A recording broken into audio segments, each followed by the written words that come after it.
Hello my friends, Chris here from Cards.n.Colors. Today we will be talking about the Tarot of Mantegna, which isn't really made by Mantegna and not even a tarot, but, well, it became established as being called the Tarot of Mantegna. So the Tarot of Mantegna features 50 cards, 5 groups or a series of 5 levels, you may say, each featuring 10 cards and, well, adding up to 50, of course. And each of these groups labeled with a different letter, and then with numerals from 1 to 10 and so on. Each of them feature a different specific group as an explanation of society, humanity, and the bigger picture of the world in Renaissance times. So in a way, these 50 illustrations or cards or allegories were meant as a memory game, as a tool to remember and see the different connections between statuses and the Muses, for example, and virtues and science, and then also the planetary spheres, and so on. So quite a fascinating theme, and disclaimer here, I'm not an academic tarot historian or anything like that. And what I offer here are just my personal ideas, of course. But it's quite striking when you see there are many or some similarities between the allegories, the illustrations in the Mantegna Tarot, and then the early decks, like the Visconti deck here. And yeah, maybe just my personal idea or thoughts, maybe the use of this tool, of this memory game in a way, this picture book of the Renaissance worldview might have influenced the trumps of the tarot or the triomphi of the tarot in a way. So some of the illustrations here might have later then or almost simultaneously been picked up by the artist who did the tarot, the Visconti tarot, and then the trumps were just added to your regular playing cards, the Italian suits of coins and batons and swords and cups, just for a game. But playing games, card games, in a way, it was sometimes called the devil's picture book, the tarot, and playing games of chance wasn't really something to do if you were a court person or a royal person. So adding the trumps and maybe adding some allegories and some neoplatonic ideas into the trumps made it more suitable for royal people or for court people to play cards, because then it would be in a way an educational tool like the Mantegna. Again, this is just my personal idea or my personal concept in a way, nothing historically proven or scientifically proven here. But just I wanted to share these ideas and then do a comparison and a walkthrough of the Mantegna and so on. And yeah, by the way, this Mantegna version here is from the makeplayingcards.com. It's quite affordable, And there are beautiful renditions of this deck from Il Meneghello, of course, and Giordano Berti, but they are on the more expensive side. And as I wasn't sure how I would use the Mantegna just as a study deck, or maybe really trying to use it in an oracular or divinational way, I just went with the, let's call it, cheap version first to have the pictures, and then who knows, maybe later I might get the Il Meneghello, the beautiful Il Meneghello version. We will see. But let's dive in. I will tell you more about the different groups here, the different series, and then we will look at each of the cards, the illustrations, and where possible or logical, we will compare them to the trumps of the traditional Italian tarot. So here we are again with the first card from the first group, and the first card of the first group of 10 cards or illustrations, as I understand it, this Mantegna tarot wasn't meant to be a deck of playing cards. They were just meant to be illustrations for educational purposes, as mentioned before. And the first group, in the first group, we get the hierarchy of humans, in a way, starting from Misero, the miser, the poor one, to the emperor and even the pope, being the highest ranking human being in a Catholic, Christian, and also Renaissance worldview. So, and as you can see already, this very first card here, Misero, quite resembles our Fool from the tarot, because we get a person here with a walking stick in a way, or a crutch rather, in poor clothes, and then a dog biting him because he has no fixed home, no estate, no house or something. He's always wandering around, and then when he comes to town, the dog follows him or bites him.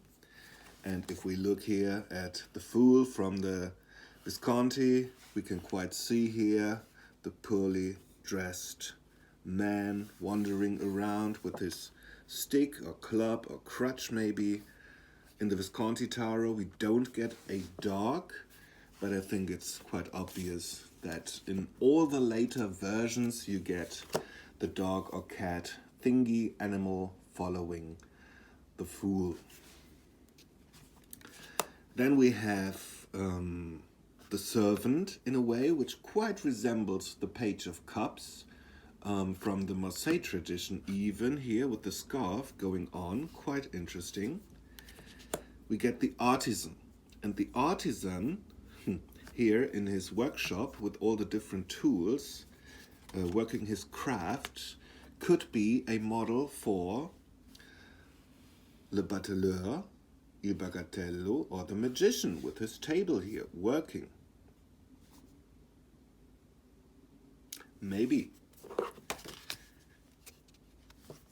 Then we get the Merchant here. Then we get, well, a person of honor in a way, a rich person with a hawk and dog going hunting. We get the Knight. We get the Duke.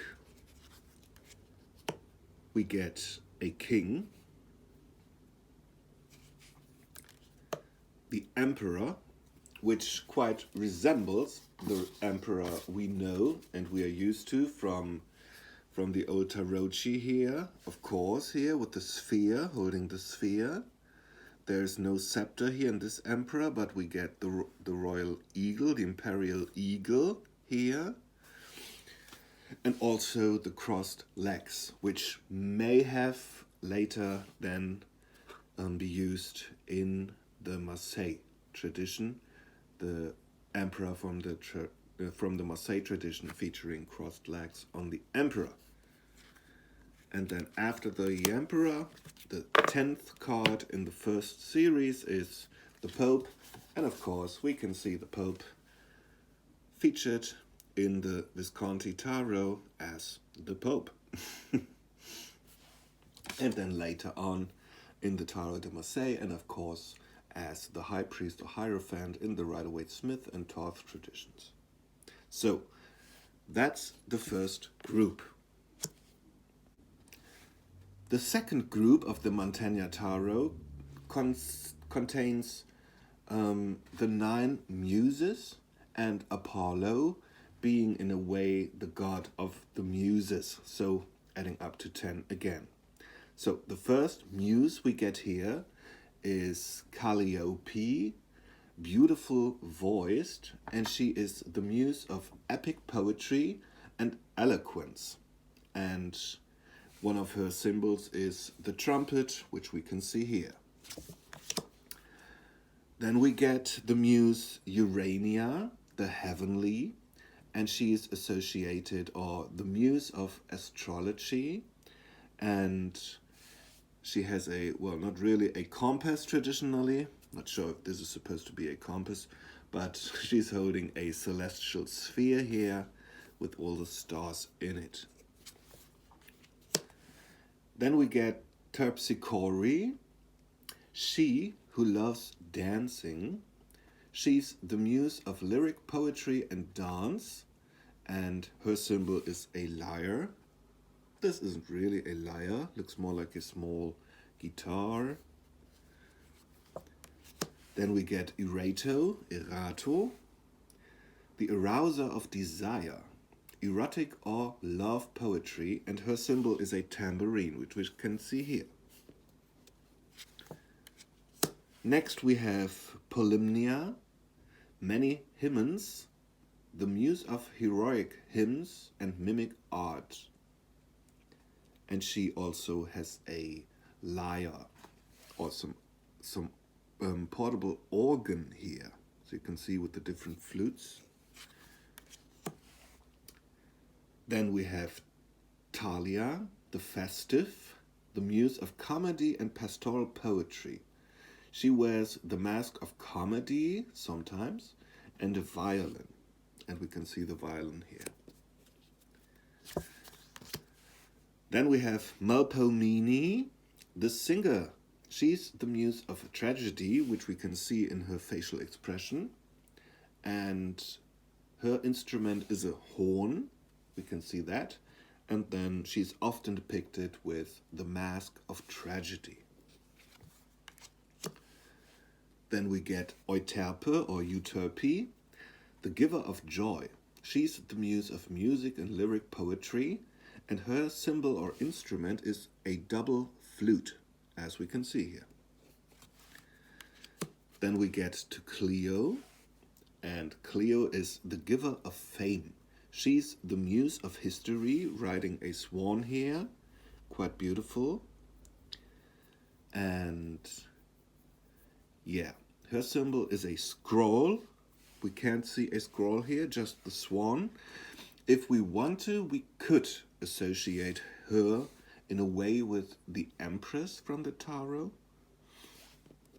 And then last but not least, Apollo, the god of inspiration and the guide, or, well, father of the muse, god of the muse, with his 2 swans here.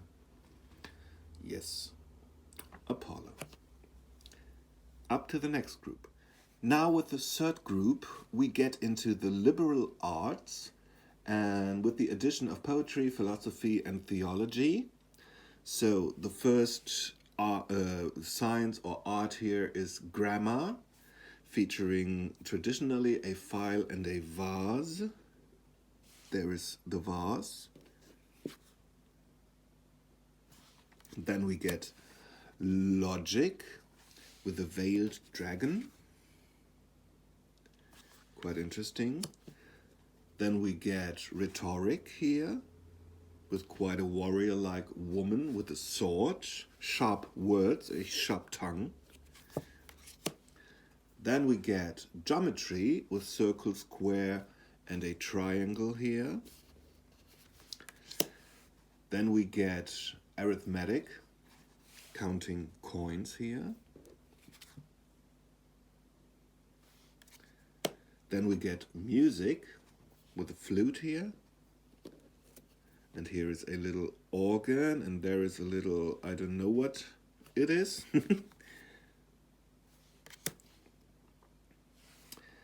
Then we get poetry, and she's depicted with a flute and a vase here, and then a celestial sphere.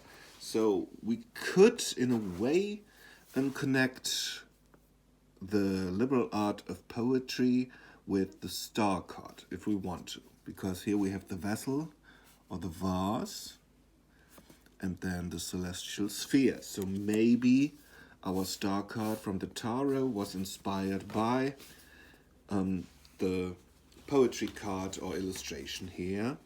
Then we get philosophy with an arrow and a shield, resembling Athena here with the Medusa's head. Astrology with a sphere of stars and a pointer pointing to the stars, and also a book. An angelic figure, which might also be later in the tarot be depicted as the star, because in some traditions, like the Belgium and Flemish decks, the star card isn't really the lady with the two vessels, but it's an astrologer. And then, as the highest of the liberal arts, we get theology with the sphere of heaven and earth, and an androgynous person here with two heads, male and female, which is quite interesting. That theology here is depicted as male and female. So there you have the group of the liberal arts. Now we move on into the group of the cardinal virtues, the theological virtues, and then three cosmic concepts, like, in a way, space, time, and energy or light. So here we are with the fourth group in the Mantegna Tarot, and it starts with Iliaco with a sun disk. Maybe it's a sun and a moon conjoined, representing light, life force, and stuff like that, with an angelic figure, quite resembling the sun card from the Visconti Tarot. Just a second. Here, at least this sun face here quite resembles this sun, and it's a little cherub here with wings, and we get an angelic figure here again. Then we get Chronico, like time, with an Ouroboros dragon here, a dragon or serpent eating its own tail. And then we get Cosmico with a heavenly globe again, heaven and earth, representing the cosmos or space, infinite space. So we get three very abstract concepts of light or energy, time and space. And then we move on into the virtues. And here is where the resemblance to, or the similarities to, some of the trumps from the tarot are quite obvious. So the first cardinal virtue featured in the Mantegna is temperance. And I made some notes here. Just a second.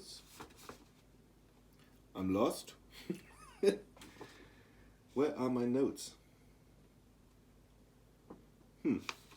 Can't find them. Okay.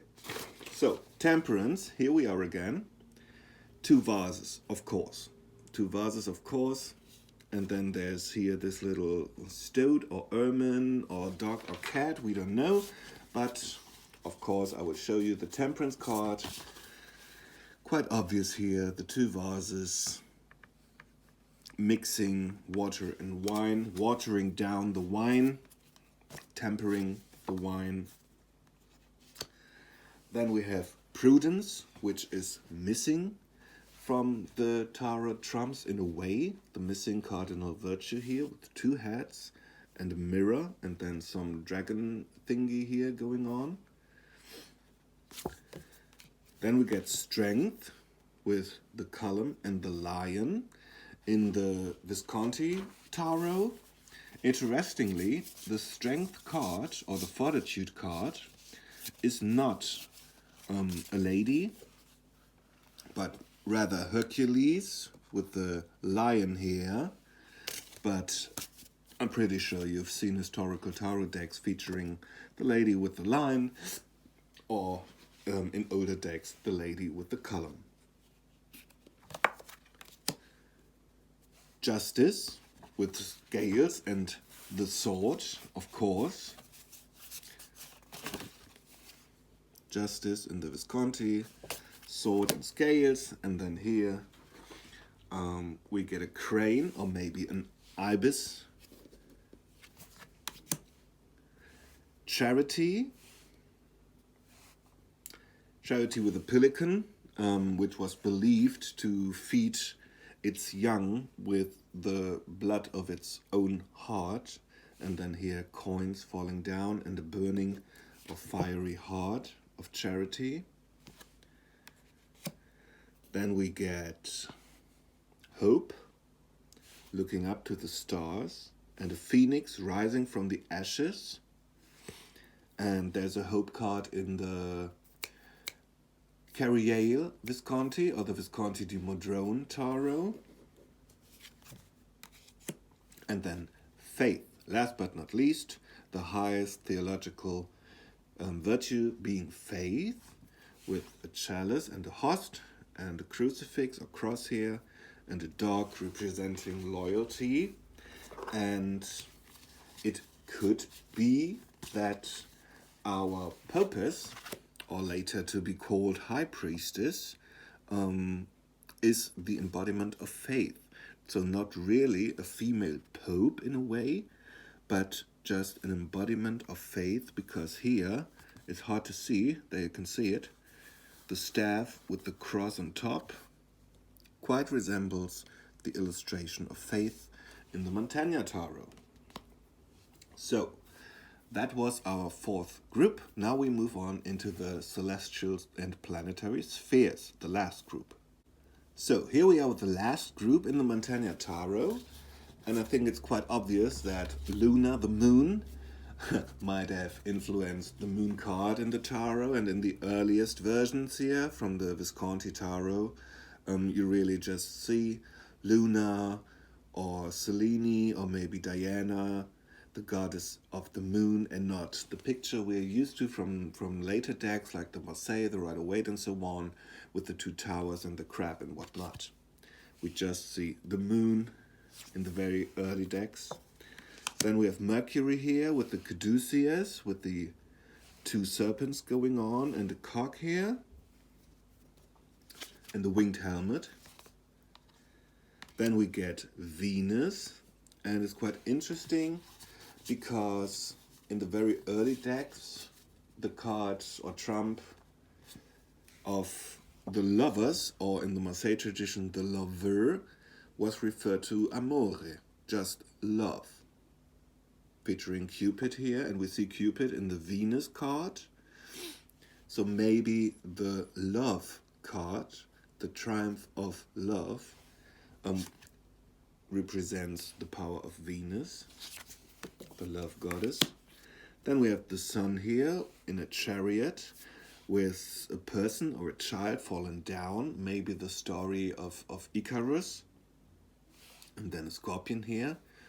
Quite interesting, because why is this the scorpion featured on the sun?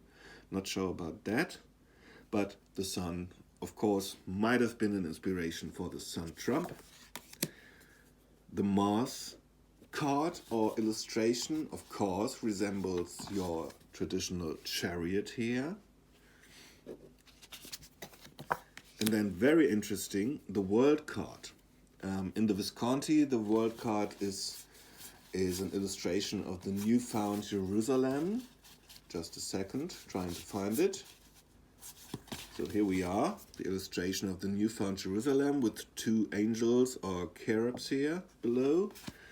But the illustration of Jupiter quite resembles the World card that we are used to from the Marseille tradition, and then from Rider-Waite, of course, here with the Vesica going on and a person in the middle.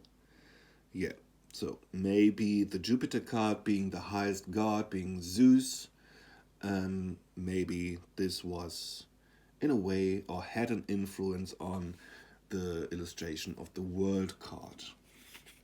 And then last but not least, we get Saturn being Kronos, and the Hermit in the very early decks wasn't really a hermit with a lantern, but it was an old man here